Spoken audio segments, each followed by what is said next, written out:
always made a living so I could make movies. I never made movies to try and make a living. And I think that's a big mistake that a lot of newcomers do, is that they focus on how can my passion pay me? And I think that's a terrible place to start. If the reason why you're doing anything creative is to make a living, then you're doing it wrong. You get into it because it's a true passion, it's something you really believe in, or don't get into it at all. There are two rules that I always adhere to, and that is to work hard and be brave. And I think the essence of hard work is one that's pretty straightforward, is that you'll never be the best looking, you'll never be the tallest, most talented, most capable, you'll never have the most money. There will always be someone who's better at whatever you're doing than you are. But you can always be the hardest working person in the room.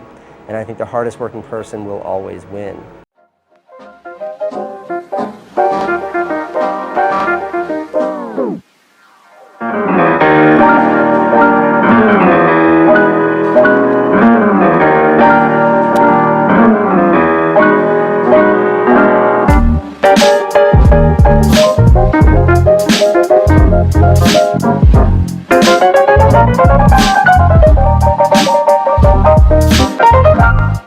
Yahir, what was your major breakthrough in the business of film? My major breakthrough, well, first of all, don't kid yourself. It takes years and years and years. There's no such thing, at least in my experience, of an overnight success. It's just like gradual steps that get you closer to where you want to be. With that, my first movie that got a lot of exposure was a movie called iPod's Dirty Secret. I'll link it. It was a movie I made with my brother Van in 2003, and it was like one of the first viral films. It was a movie that was seen 5 million times on the internet 3 years before YouTube was even out. That got me a lot of attention. That was the first step in a very long process. I can't underscore enough that it's never any one thing that takes you where you want to be. Gonzalez, what do you think about the comfort zone? I think it's the worst place you could ever be. When you're hungry, you want more. When you're wildly successful, you can embrace your hard work and be proud of it. When you're in the comfort zone, it's just blah. Alex asks, other than hard work, what advice would you give to better yourself both in life and in your career field? Focus. Focus is super underrated. Like, if you commit all that you are and all of your energy to one thing, you'll... Okay, this diagram, I took this from a book called, I don't know what it's called, but it goes like this. All right, you can do 10 things to like the first degree, like this right here, and that's how well you'll do all 10 things.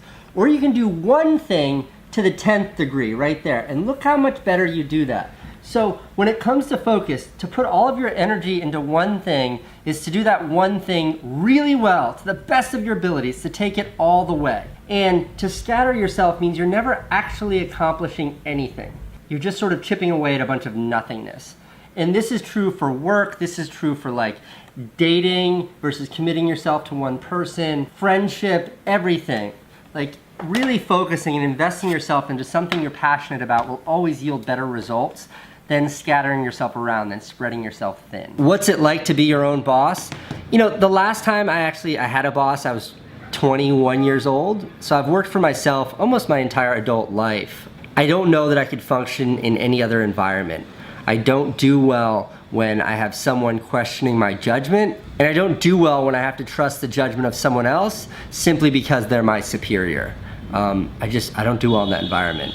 You know, I just rewatched this amazing Steve Jobs quote from like 1996. So the thing I would say is,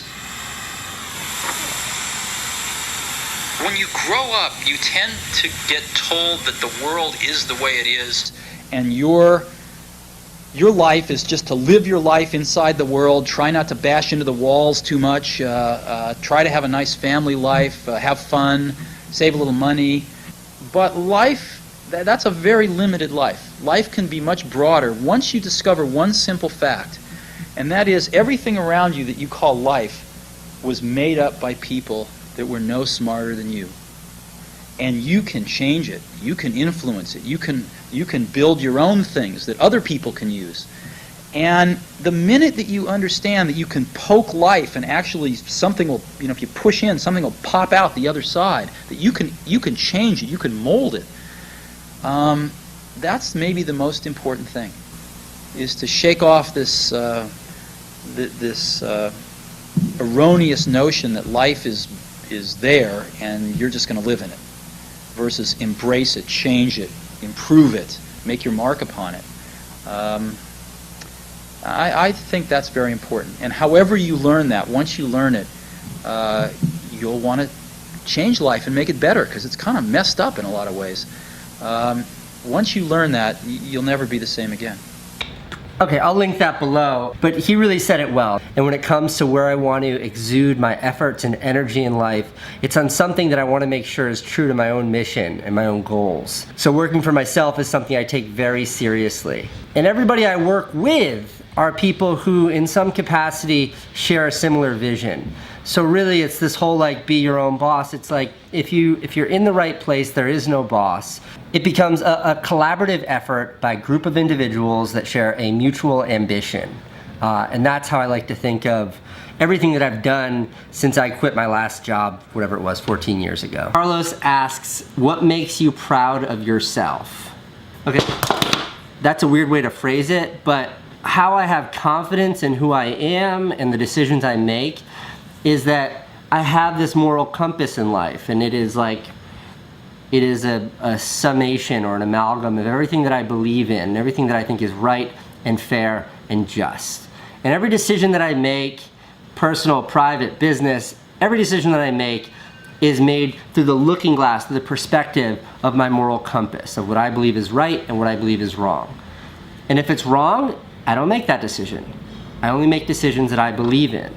In the aggregate of that, you do that over enough time, and it gives you a sense of pride. It gives you a sense of confidence in what you've done in life.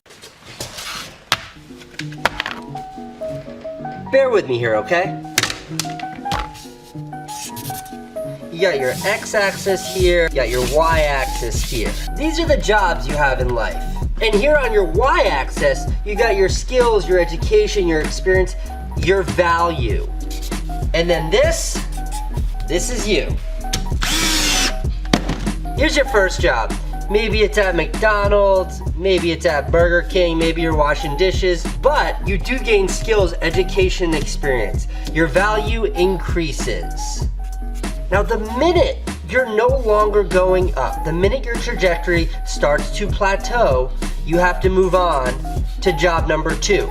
And job number 2 should increase your value. When you've expired this job, you find job number 3. The moment you stop going up and you start to go like this in any one job, and this gap gets big here, that's when it's time to change things. This plateau, which is comfort, when you're doing the same thing day in and day out of your job, is when your value starts to atrophy. If it's not going up, it's actually going down, because the rest of the world just keeps moving. This is the only trajectory to do in any career. Now, this doesn't mean you have to be quitting your job every 6 months. This doesn't mean anything like that. But at your job, you should always be asking yourself, am I learning new things? Am I increasing my value? And if the answer is no, work harder and find that opportunity, or maybe find a new job. What keeps you motivated? What keeps me motivated? Well, in short, I'm here. All of my dreams and aspirations are here. And the only thing in between these two is a bunch of work. So tackling that work is a way of moving this needle. That's all the motivation I need. I love progress in any manifestation. Yeah, I've never struggled with motivation, ever. Monday is by far my favorite day of the week. It's akin to standing at the starting line to a race, where the entire journey, the entire week is ahead of you. You have everything to look forward to. It's all systems go on Monday. Also, I hate Fridays. Let's talk about running. All right, first, big picture. This is what matters, and the body is just there to like keep this thing running, the brain. Big picture. What is freedom? I think I stole this from Bob Dylan, but Maybe I stole this from Woody Guthrie. Freedom for me is waking up in the morning and going to sleep at night, and in between doing exactly what I want to do. What's the secret to happiness? The secret to happiness is finding something you love and then doing that for the rest of your life. I stole that from Rushmore. Cameron wants to know, what is your favorite book? My favorite book is the autobiography of Malcolm X. I've read that book like 3 times, twice in a row, and you can pretty much learn everything you need to know about life in that book. The best piece of advice I have for someone trying to succeed in the film industry or any creative space is, if you're doing what everyone else is doing, you're doing it wrong.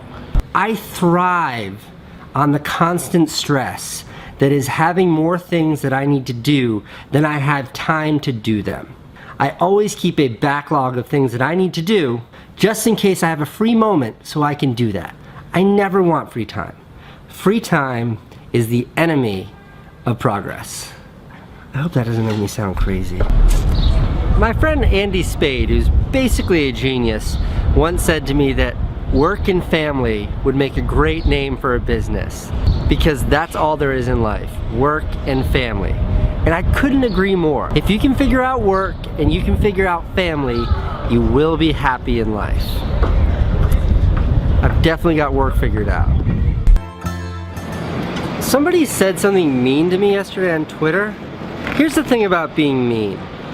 It's a lot easier to be mean than it is to be nice. So mean people, on top of being jerks, they're also lazy and they're uninventive.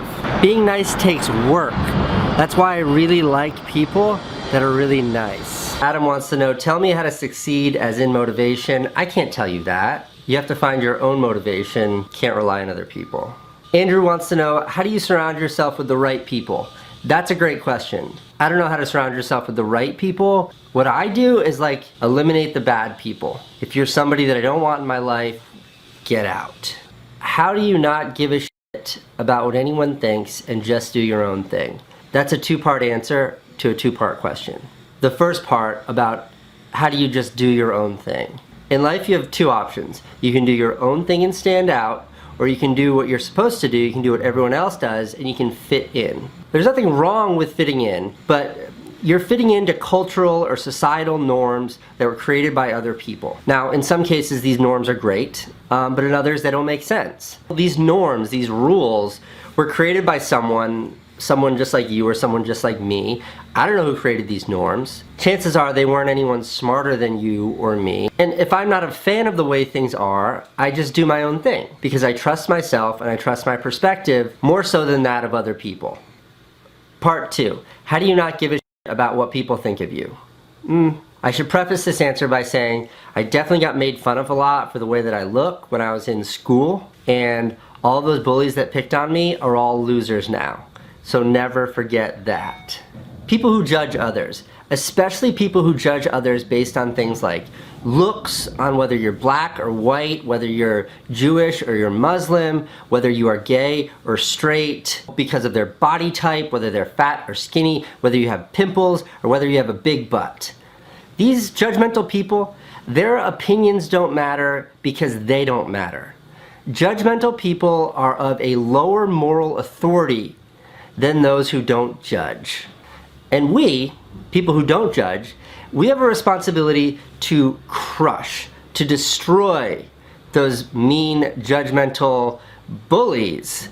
And we do that with an overwhelming positivity, and we do that with our extreme open-mindedness. And when you subscribe to those values, you really stop caring what other people think. Because chances are, if other people are judging you, they're wrong. There are 2 things in life that I think really define who you are as a person, really shape who you are as a person. There's education and there's experience. And when it comes to experience, there's the kind that you pursue, like a trip, or deciding to like kiss that girl for the first time or kiss that boy for the first time. And then there's the kind of experience that just happens to you. Like when I got hit by a car and broke my leg. And those experiences, they have a huge impact on who you are, and they affect who you are for the rest of your life. Alright, this is a theory of mine, but I genuinely believe this. I think you can supplement sleep with exercise. What I literally mean by that is, say you sleep 8 hours a night. If you took 2 of those hours and spent them exercising and only slept 6 hours, you would be less tired and in general feel better. It is just a theory though. Life is so much better when you have someone to share it with. When you have family to share it with, it's great. When you have friends to share it with, it's amazing. And if you're really, really lucky, if you meet a stranger in your lifetime and decide that you want to share your life with that stranger, that's amazing. That is one of the greatest parts of life. A shared life is a great life. I want to talk about risk. As a guiding principle, life shrinks and life expands in direct proportion to your willingness to assume risk. Yeah, I've made some really stupid decisions in my career for my entire career. On a broad plane, they've all worked out. Every time I've quit my jobs, which I've done every time I've had a job, people that I trust most, the people that I love, all advised against it. My dad told me not to move to New York City because it was such a risk. And every time I took these bigger risks, the opportunity for a larger payout was always there. Life is like this super temporary, mega fragile thing. You only get like a nugget of time to really pursue the things you care about. And like I'm 30, and my rule is that the right time is always right now. To put a little meat on these bones, this new company that I don't really talk about, this new company is the biggest risk I've ever taken. I took 5 years of my life to build my advertising career, and I made like a lot of money. I've been doing really great. Look at my YouTube channel, go all the way back. The last branded content thing you'll see was in February of 2014. I ditched it all to pursue something I knew nothing about. This huge risk. And I did it at a time when my wife was pregnant and there was all of this vulnerability and all this scariness in my life. And even now at 33, my dad said, 34, my dad said, Casey, that's crazy. You've got a good thing, don't let it go. But I know that like someday I won't be able to do this. I know that the time is now. The right time is always now. So I had to do it. That's how I feel about risk in general. And that's what the struggle has always been for me, is like identifying risk, identifying fear, and then just smashing through it. Because a fear is looking back and wishing that I had done these things. The most dangerous thing you can do in your career, the most dangerous thing you can do in life is play it safe. This idea is more of a fundamental, it's more of a principle. It's one of like my guiding rules in life. And I want to address it on this vlog because a lot of people in the comments below, and whenever I do Q&As, a lot of people ask me about what they should do when they're sort of at any kind of fork in the road, any sort of crossroads in life, and they need to make a decision. What should they do? And this is like big life decisions, not like what should I have for lunch today. In life, you should only ever be doing one of two things, and that is figuring out what you're most passionate about, like finding your dreams in life, and then 2, realizing those passions, realizing those dreams. And the first one is much harder than the second one. If you know what you want to do, no big deal. You just commit your entire life to doing it, and you'll either get really close or you'll die trying. But figuring out what it is that excites you, what it is that you're most passionate about in life is really, really tricky. So how I approach it, and this is how I've always approached it. This is how I approached it when I was on welfare, when I was 17 years old. This is how I approached it when I was washing dishes, when I was 20. This is how I've approached my entire life. And that is to absolutely fixate on what it is that I want to be doing all day long, every day. Like, what am I doing right now? Is this exactly where I want to be? And by always checking with myself, always checking in, like always hitting that reset button, I can always be really confident in my actions because I know that my ambition is true. It's like that platitude, without a goal you can't score. I really believe in that because if you can't see like the goalposts, how do you know which way to kick the ball? Now, this is by no means a shortcut or a way to make life easier. Every time I've sort of made a big decision on what I wanted to do in life, or I've discovered a passion, it's been then like years of pain and years of struggle to realize or to even get myself on the course to realize that. when I first discovered filmmaking, and I was like, this is all I want in life. I was 17 years old. I was on welfare. It took me a decade before I figured out how to make a living at it. When I decided that I didn't want to date anymore, I didn't want to be single, that I was unhappy, I wanted a family. It took me years to talk Candace into marrying me, and then actually us getting married, and then having a baby. So realizing it takes time, and realizing it requires commitment, but it's that first step, that first decision point that enables you to sort of realize the ambition, or at least begin the process to realize that ambition. This is something I do every day, even now.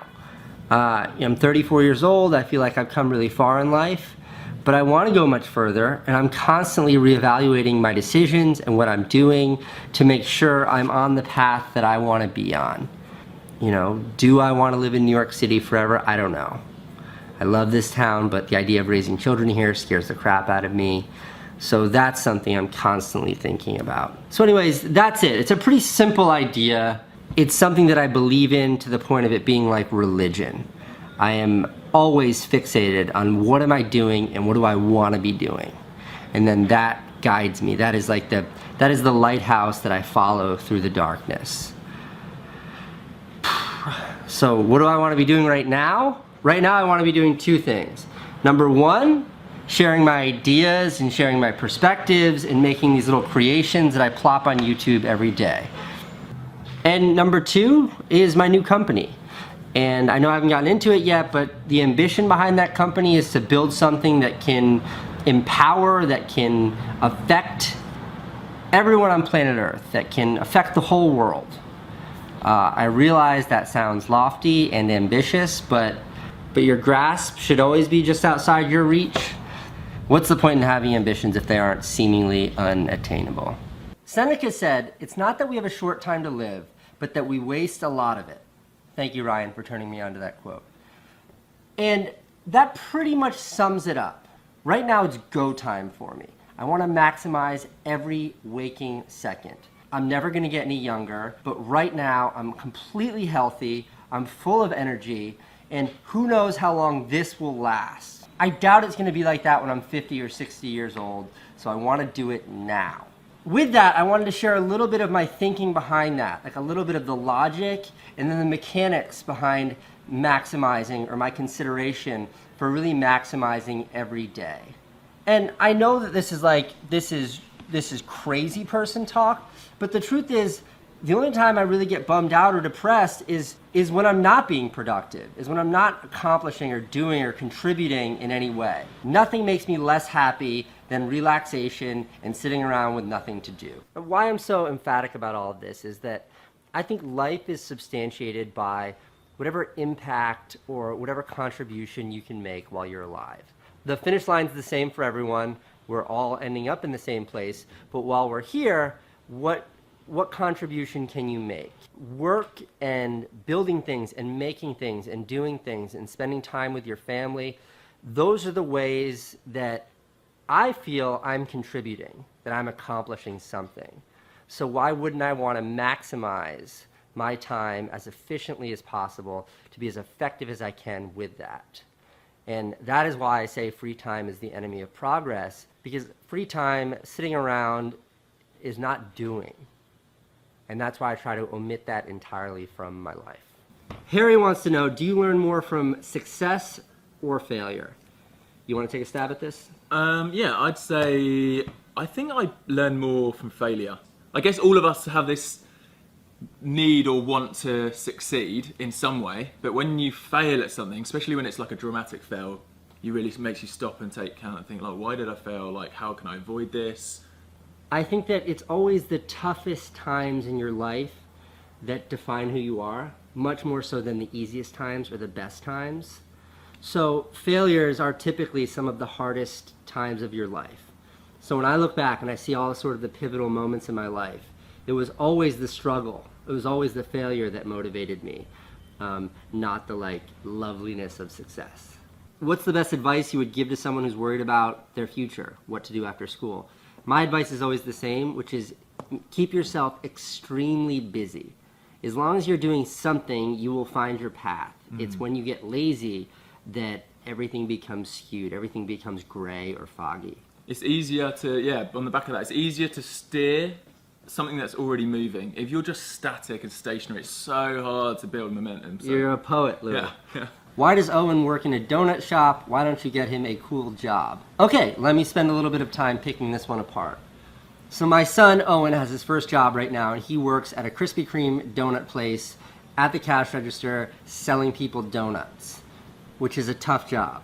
And yes, I could make a phone call and I could get him some cushy, easy, fun, cool job at like a production company doing something totally awesome. But I'm his father and I try to do what's best for him at all times. And what's not good for a kid to have as his first job is something cushy and cool. Beyond learning the value of $1 and beyond learning what the suck means of working in a place like that, he will forever, for the rest of his life, no matter how successful or rich or famous he might become, he will forever treat people that work behind a counter with the level of respect that they deserve because he will appreciate and understand how hard that job is. That's one of the reasons. The bigger reason, 2 days ago or 3 days ago, I did a whole vlog about sort of life's principles and what it means to always fixate on what do you want from life and then figure out how to execute that. And a lot of people replied with, what's the best way to find your passion? What's the best way to find your calling in life? And I have an answer to that. And I don't know that this answer is right, but this is an answer I firmly believe in. The best way to find what you love in life is by doing something you hate. A cushy job, a cool job, a job that you like is comfortable. That comfort breeds complacency, and that complacency breeds stagnation. So you just kind of stay there because it's a fine job, even though it may not be your dream or your passion. And then all kinds of shit happens. She gets pregnant, you buy a car, there's a mortgage payment, you have a house, you have this cushy life, and before you know it, you have these handcuffs, these golden handcuffs that is your day job, that you didn't love, you never loved. It was just an easy job, but now there's no way out of it. And all of that happens by doing something that's cushy and easy. If you get a job that absolutely sucks, something you hate doing, you will spend every minute on the clock fixating and fantasizing about what you wish you were doing. Where did I find my passion for filmmaking and my drive to do what I do in life? I found it in the bottom of the nastiest, burnt up clam chowder pot ever, working in a shitty seafood restaurant where I'd have to dig so deep into that pot to scrub the bottom that it would get all over my arms and all over my shirt. And I just reeked of stale seafood and it never came off my body. But doing that for years, 50 hours a week, every week for like 5 years, really galvanized for me what I wished I could be doing. I fantasized about having a job that I loved, about doing something I was super passionate about working for myself and not having some asshole boss telling me what to do all the time. I obsessed over it. But if I had been in some cushy, some sweet, some fun job that my dad got for me, none of that drive would have been there. So yeah, Owen works in a donut store. And what he will get from working in a donut shop, what he will get from a shitty job is invaluable. And he might not appreciate that, and whoever wrote me that comment might not appreciate that, but believe me, at some point in his life, he will look back and he will see that that was one of the most influential jobs he could have ever had. I hope. Otherwise, he'll hate me forever for making him work in a donut store. Do you think it's better to plan out your future all the way through or just play it by ear and see what happens? I apologize if I've said this in the vlog before, I can't remember. And this also isn't my original idea. Someone else told this to me, but it's great. It was a great piece of advice that I'm happy to share. I believe in something called the Tarzan method. And what that means is, you are Tarzan, me Tarzan, starting on this side of the jungle, your goals, your dreams, your aspirations, they're the other side of the jungle. And there's no straight line through the jungle. You know what, let me do an animation for you here. The Tarzan method. What that means is you're Tarzan, you're here, and you want to get to the other side of the jungle here. Ideally there's this straight line, but what you find in life, what I've found in life, this is non-existent. This straight line here is a unicorn, it doesn't exist. Instead, you reach and you grab onto whatever vine you can grab onto and you swing. And that vine might carry you in this direction, which doesn't feel like the right direction to your goal. But it does get you a little bit closer. And then you grab onto another vine. It swings you all the way over here, a little bit closer. And then you swing in this direction, and then this direction, and this direction, and this direction, and this direction, and this direction. And eventually you make it to where you want to be. But the beauty of the Tarzan method, the kind of the magic of being open-minded in your pursuit, is that like these unknowns, like where it might take you that you didn't imagine, that's usually where you find something that is actually what your goals are. I don't believe that there is a straight line between where you are and where you want to be in life ever. Not with family, not with romantic interests, and especially not with your career. So an open-mindedness, even if it looks like this, will yield results and outcomes that otherwise would have been unforeseeable. Nicole asks, how do you get yourself out of a rut? Work. Work is the answer to a lot of problems. It cures depression, heartbreak, all those things. You just, when you're in a bad place, I bury myself with work. The progress and the physical activity and the brain distraction, it like breaks me out of anything. I like this question. Bosco wants to know, divide into percentage these factors to reach success. Natural talent, luck, and determination. Natural talent is highly overrated.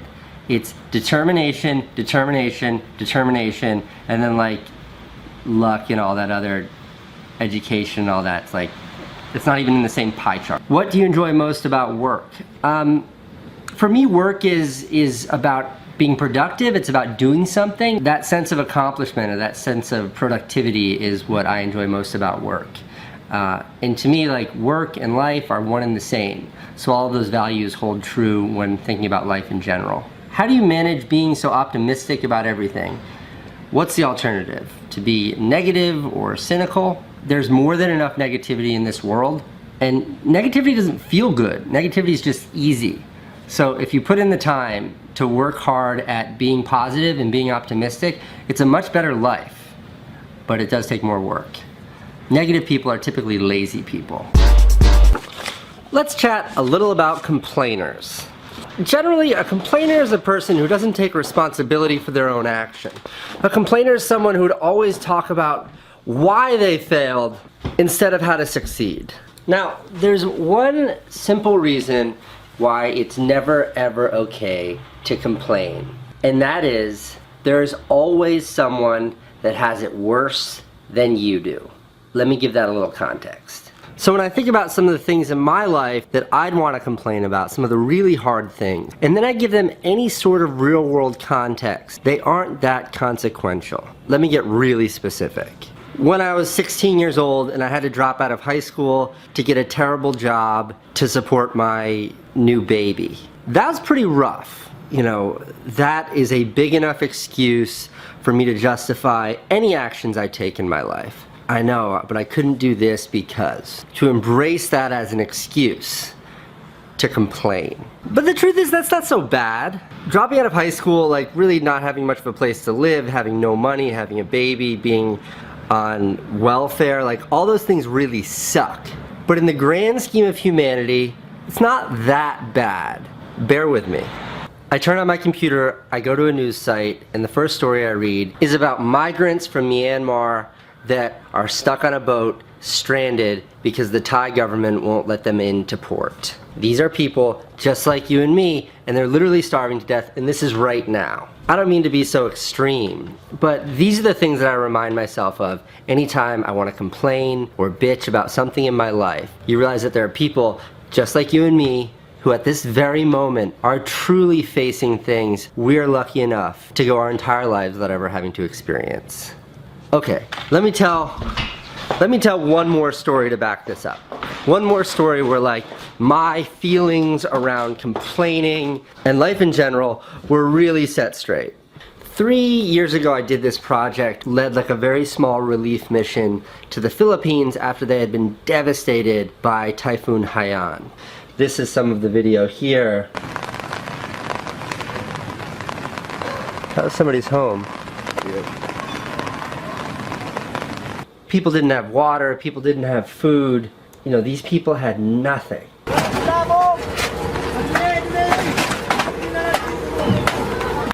their livelihoods, their life, their existence had totally been stripped away from them.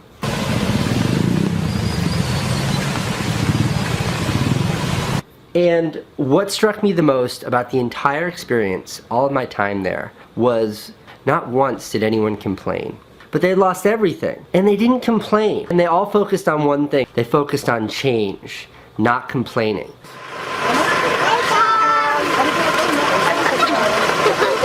And because of that, I do take it personally when people complain, because the truth is, most of the time, people who complain have nothing to complain about. Who cares if I went to a meeting that doesn't start till tomorrow, and who cares if some guy locked up my bike brake cable? It really doesn't matter. I want to share my thoughts on what pursuing, what chasing a dream really means. Because when the going gets tough,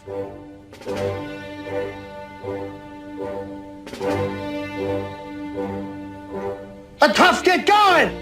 A couple of caveats here. I'm not a cynic. I'm not a negative person, but there are some truths here, some realities that coincide with pursuing a dream that are a lot less glamorous than are typically associated. Number two, all of these ideas, none of them are mine. This is nothing more than an amalgam, a collection, an aggregate of ideas that I've accumulated over life that I subscribe to and believe in.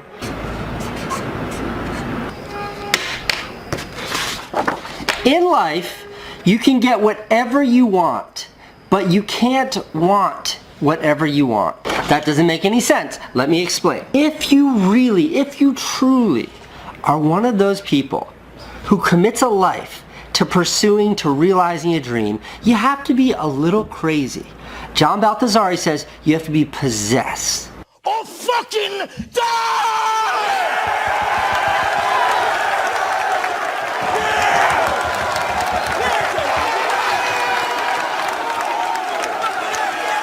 I agree with that.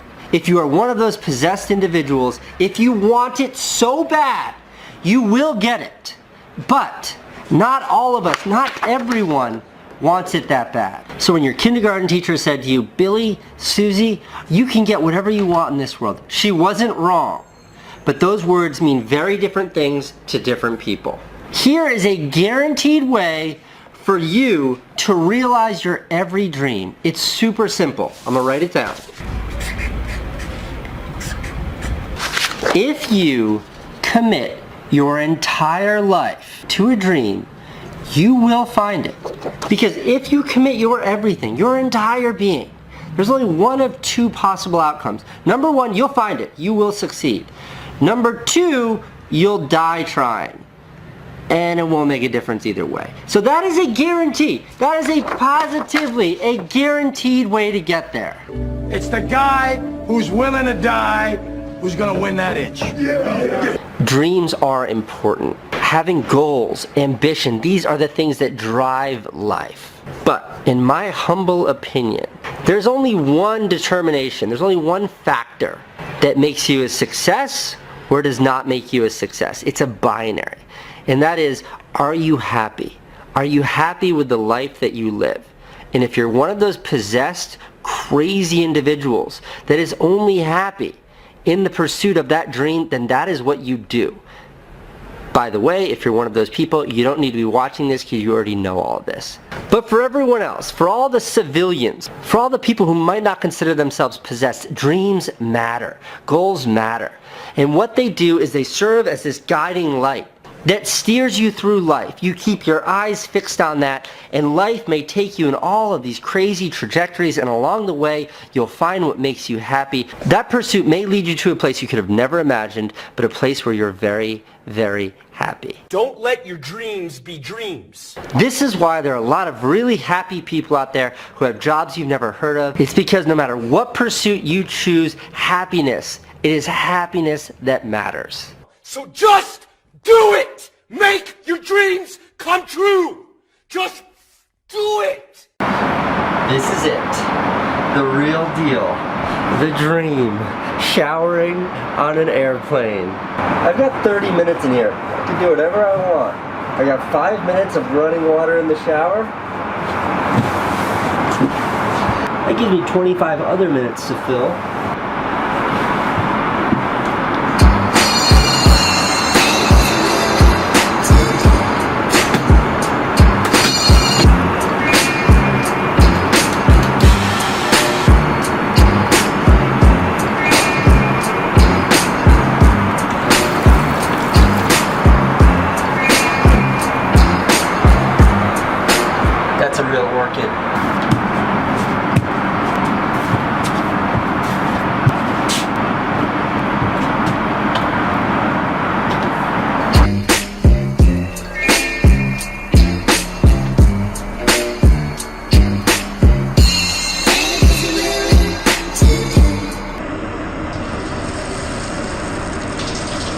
dreams do come true. I am showering on an airplane.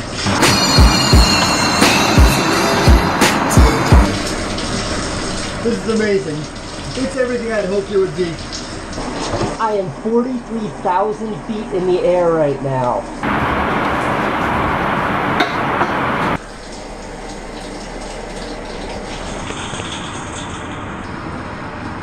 Woo! Do I feel fresh and clean? Thus concludes my airplane shower spa experience. Thank you. Truly extraordinary experience.